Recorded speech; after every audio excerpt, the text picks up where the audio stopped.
Olá, meus irmãos, a paz. Aqui é o pastor Miro Pires, do Ministério para a Honra e Glória do Senhor Jesus. A gente está vindo para responder mais algumas caixinhas de pergunta dos stories, amém? Então vamos para a primeira. Diz assim: quem são as duas testemunhas do livro de Apocalipse? Certo. Então quero ler com vocês. Você abre a sua Bíblia aí no livro de Apocalipse, último livro do Novo Testamento, capítulo 11, certo? Diz assim a palavra, a partir do versículo 1, nós vamos ler.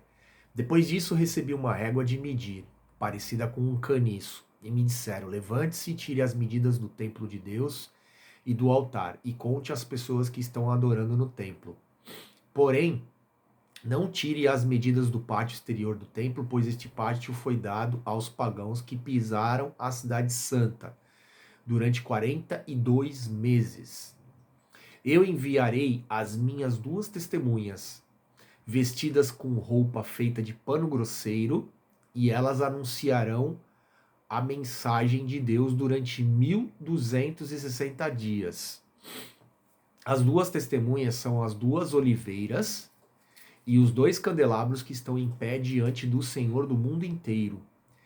Se os seus inimigos tentam maltratá-las, sai fogo da boca dessas duas testemunhas e acaba com eles. Assim, quem quiser maltratá-las precisa ser morto. Elas têm autoridade para fechar o céu a fim de que não chova durante o tempo em que anunciam a mensagem de Deus. Tem autoridade também sobre as águas para que virem sangue. Tem autoridade ainda para ferir a terra com todo tipo de pragas, quantas vezes quiserem. Quando as duas testemunhas acabarem de anunciar a sua mensagem, o monstro que vem do abismo lutará contra elas. Ele vencerá e as matará. E os seus corpos ficarão na rua principal da grande cidade, onde o Senhor delas foi crucificado. O nome simbólico daquela cidade é Sodoma ou Egito. Durante 3 dias e meio, os povos de todas as nações, tribos, línguas e raças olharão para esses dois corpos e não deixarão que sejam sepultados. Os povos da terra ficarão felizes com a morte dessas duas testemunhas. Vão comemorar e mandar presentes uns aos outros, porque esses dois profetas trouxeram muito sofrimento para a humanidade. Mas depois desses 3 dias e meio, um sopro de vida veio de Deus e entrou neles. E eles se levantaram, e todas as pessoas que os viram ficaram com um medo terrível. Aí os dois profetas ouviram uma voz forte que vinha do céu e lhes dizia: subam aqui. Enquanto os seus inimigos olhavam, os dois profetas subiram ao céu numa nuvem. Naquele momento houve um violento terremoto. A 10ª parte da cidade foi destruída e morreram 7.000 pessoas. As outras ficaram com muito medo e louvaram a grandeza do Deus do céu. O segundo ai já passou, mas olhem, o terceiro ai virá logo. Somente até que a gente vai ler, certo? Então, sobre essas duas testemunhas que o irmão que a irmã está falando aí na pergunta, certo?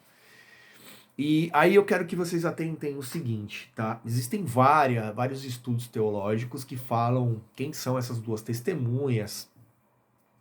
É, alguns citam alguns nomes e tentam provar por quê, mas assim, eu tenho o meu entendimento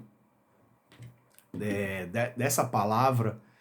Claro que a gente não tem certeza quem são essas duas testemunhas, mas eu estou me baseando no seguinte: Deus ele deixa várias pistas, vários sinais, vários rastros durante a palavra dele, as escrituras, daquilo que ele há de fazer, certo?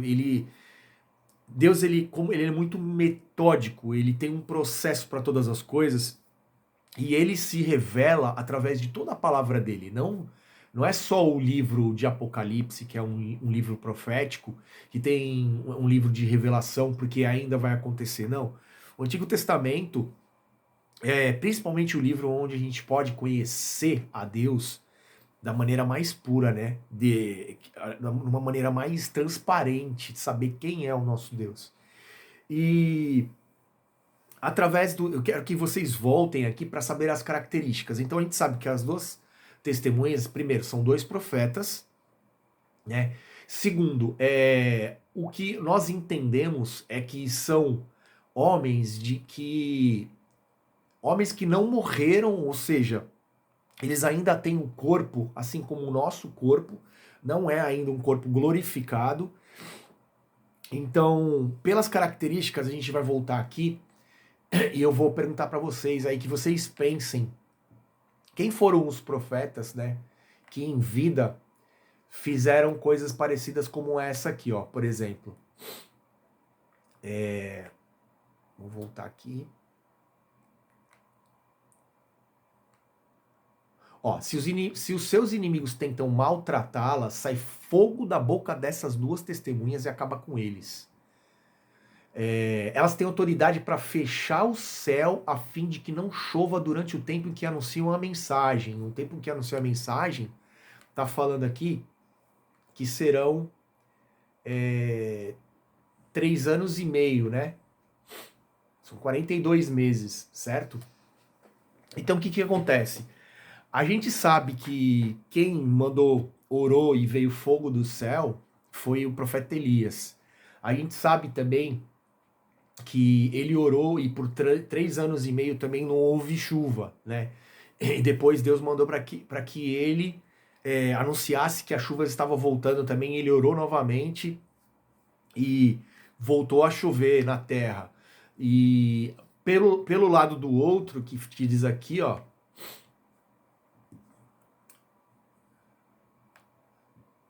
Vamos lá.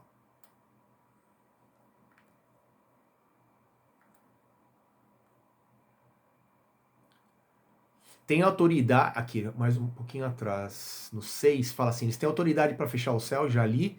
Aí tem autoridade também sobre as águas para que virem sangue. Tem autoridade ainda para ferir a terra com todo tipo de pragas, quantas vezes quiserem.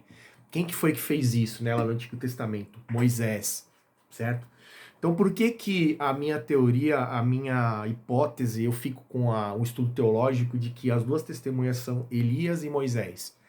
Eu quero ler mais uma palavra com vocês, vai embasar ainda mais aquilo que eu estou falando, que está lá em Mateus, aqui ó, Mateus capítulo 17, e diz assim: 6 dias depois, Jesus foi para o monte alto, levando consigo somente Pedro e os irmãos Tiago e João. Ali eles viram a aparência de Jesus mudar, o seu rosto ficou brilhante como o sol e as suas roupas ficaram brancas como a luz. E os 3 discípulos viram Moisés e Elias conversando com Jesus. Então Pedro disse a Jesus: Como é bom estarmos aqui, Senhor. Se o Senhor quiser, eu armarei 3 barracas nesse lugar, uma para o Senhor, outra para Moisés e outra para Elias. Certo? Então, no Monte da Transfiguração, nessa passagem, era Moisés e Elias ali, novamente, né? Então, por isso que eu falo que Deus, ele dá vários sinais na palavra dele daquilo que ainda há por vir, certo? E se você for perceber bem, Elias foi arrebatado. Elias não morreu, não teve morte física.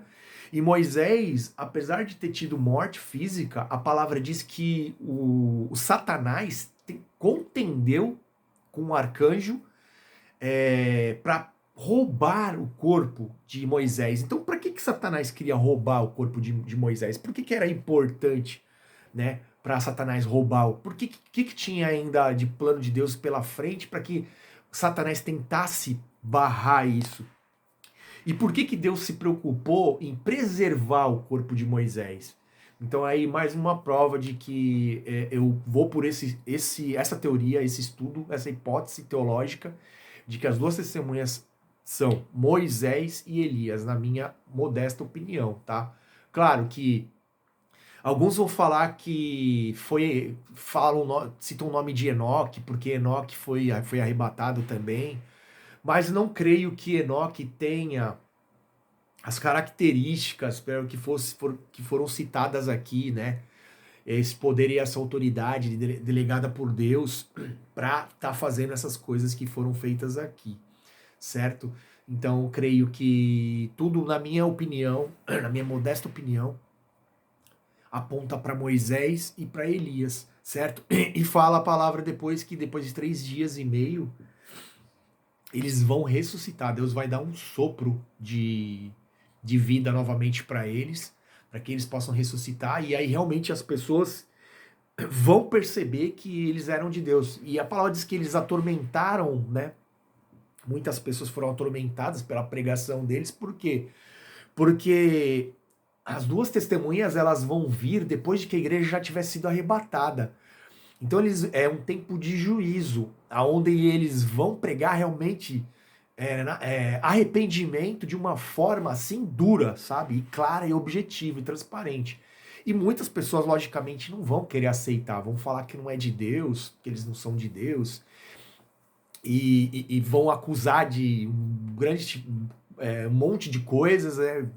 O diabo vai tentar, Satanás vai tentar manipular para que as pessoas realmente não se arrependam, porque depois que a igreja for arrebatada, realmente vai precisar, né? Somente com as duas testemunhas pregando a palavra desse jeito ali na cara das pessoas, com objetividade, direto e mostrando esses sinais, é que realmente outras pessoas elas vão poder se converter ainda e vão poder ser salvas, né? Porque a igreja já não vai estar mais aqui na Terra para poder falar acerca do evangelho, para poder levar as pessoas ao arrependimento e à salvação, amém?